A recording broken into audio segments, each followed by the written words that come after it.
शौहर जब बीवी को छोड़कर बाहर मुल्क चला गया तो बीवी फौरा फूट फूट कर रोने लगी और वो फौरा अपने कमरे में चली गई।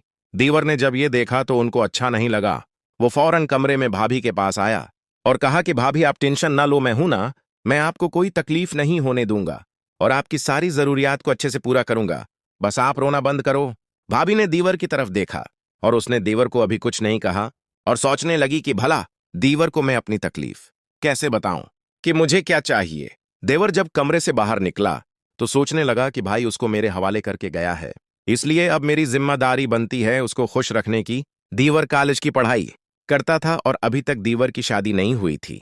जब रात के वक्त बीवी सोती तो उसे अपने शौहर की बहुत याद आती और उसको अकेलापन महसूस होता। वो पूरी रात बस्तर पर करवटें बदलती थी क्योंकि अकेलेपन की वजह से उसको नींद नहीं आती थी। दीवर जब पढ़ाई कर रहा होता है तो इसने कई बार देखा कि भाभी चपके चपके रो रही है और साथ घर का काम भी कर रही है। दीवर उनको चुपके चपके देखता कि भाभी आखिर पूरा दिन रो क्यों रही है, आखिर उसको क्या तकलीफ है। दीवर फौरन उनके पास गया और कहा कि भाभी आपको कुछ चाहिए तो मुझे बताना, मैं आपको बाजार से वो चीज ला दूंगा। भाभी ने कहा कि मुझे जो चाहिए वो बाजार में नहीं मिलता, इसलिए आप उसमें कुछ भी नहीं कर सकते हो। दीवर ने यह सुना तो वो सोचने लगा कि भाभी आखिर किस चीज की बात कर रही है, आखिर भाभी को क्या चाहिए। तो दीवर को कुछ भी समझ नहीं आया और वो वापस आकर अपनी पढ़ाई में मुसग्गल हो गया। एक दिन दीवर कॉलेज से वापस घर आया तो वो भाभी के लिए खाने पीने का बहुत सारा सामान लेकर आया। उसने भाभी को सामान दिया और कहा कि और भी कुछ चाहिए तो मुझे बताना, मैं वो चीज ला दूंगा। दीवर जब भाभी के लिए सामान लाया तो वो बड़ी खुश हो गई। इसने दीवर का दिल से शुक्रिया अदा किया। कुछ माह तक ऐसे ही चलता रहा। एक रात भाभी अपने कमरे में सोने के लिए गई तो वो बहुत ही ज्यादा मायूस थी। इनको अब हर रात बना शौहर के अकेलापन महसूस होता।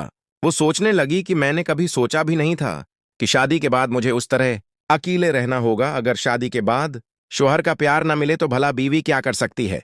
एक बीवी को तो बस शौहर की ही हाजत होती है ना कि कोई पैसों की।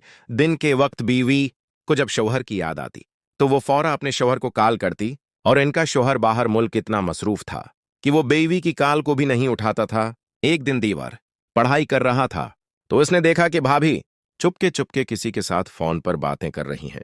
दीवर सोचने लगा कि आखिर ये चुपके चुपके किसके साथ बात कर रही है, क्या भाभी का किसी लड़के से कोई अफीर तो नहीं होगा ना। दीवर को अब भाभी पर शक होने लगा। रात के वक्त भाभी जब अपने कमरे में चली गई तो दीवर चुपके चुपके उसके कमरे में गया कि देखता हूं कि भाभी क्या कर रही हैं। दीवर ने देखा कि भाभी मोबाइल में किसी के साथ चीट कर रही है। दीवर ने उसे कुछ भी नहीं कहा और वो अपने कमरे में वापस आ गया। दीवर सोचने लगा कि अकेली औरत का कभी भरोसा नहीं करना चाहिए, मुझे उसकी हर हालत में नजर रखनी होगी ताकि मैं उनकी असलियत पहचान कर सकूं। एक दिन दीवर कॉलेज के लिए घर से बाहर निकल गया और अपनी बगल की गली में छिप गया कि देखता हूं मेरे जाने के बाद भाभी क्या करती है। कुछ देर बाद दीवर ने देखा कि भाभी घर के गेट पर आई और उसने उधर इधर देखा कि कोई पड़ोसी देख तो नहीं रहा है। फिर वो फौरन तेजी के साथ घर से बाहर निकल गई। दीवर सोचने लगा कि भाभी का जरूर कोई ना कोई चुकर होगा, इसलिए तो वो मेरे जाने के बाद घर से बाहर निकली है। दीवर भाभी का चुपके चुपके पीछा करने लगा कि इस औरत को आज पकड़कर ही रहूंगा। कुछ दूर जाने के बाद भाभी एक घर में घुस गई। दीवर फौरा दरवाजे पर गया और उसने देखा कि उस घर में एक बूढ़ा शख्स बैठा हुआ है और इनकी छोटी लड़की बस्तर पर बीमार पड़ी हुई है।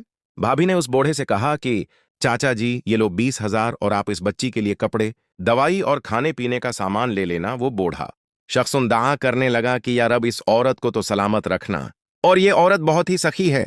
दीवर ने जब ये देखा तो वो फूट फूट कर रोने लगा। दीवर फौरा वहां से घर की तरफ जाने लगा। वो रास्ते में सोच रहा था कि मैंने उस औरत पर बड़ा शक किया, पर यह औरत वाकई नेक है और ये कभी भी गलत काम नहीं कर सकती। जब दीवर घर आया तो वो अपनी भाभी को देखकर मुस्कुराने लगा कि मेरा भाई बड़ा खुश नसीब है जो इतनी सखी और समझदार बीवी मिली है। अब दीवर रोज कॉलेज से घर आता तो भाभी के लिए खाने पीने का बहुत सामान लेकर आता और उसको हर हाल में खुश रखता था। दोस्तों, जिस औरत का शौहर बाहर होता है तो उनके परिवार वालों की जिम्मेदारी बनती है कि उनकी बीवियों को घर में खुश रखें, क्योंकि अकेले जिंदगी गुजारना कोई आसान काम नहीं है। ऐसी औरतों को सलाम जो बना शौहर के भी अपनी जिंदगी को कुर्बान कर देती है। फत्तो वीडियो को तो सब शेयर करते हैं, पर इस तरह की खूबसूरत वीडियो अगर पसंद आई हो तो कमेंट में अच्छा सा कमेंट जरूर करें।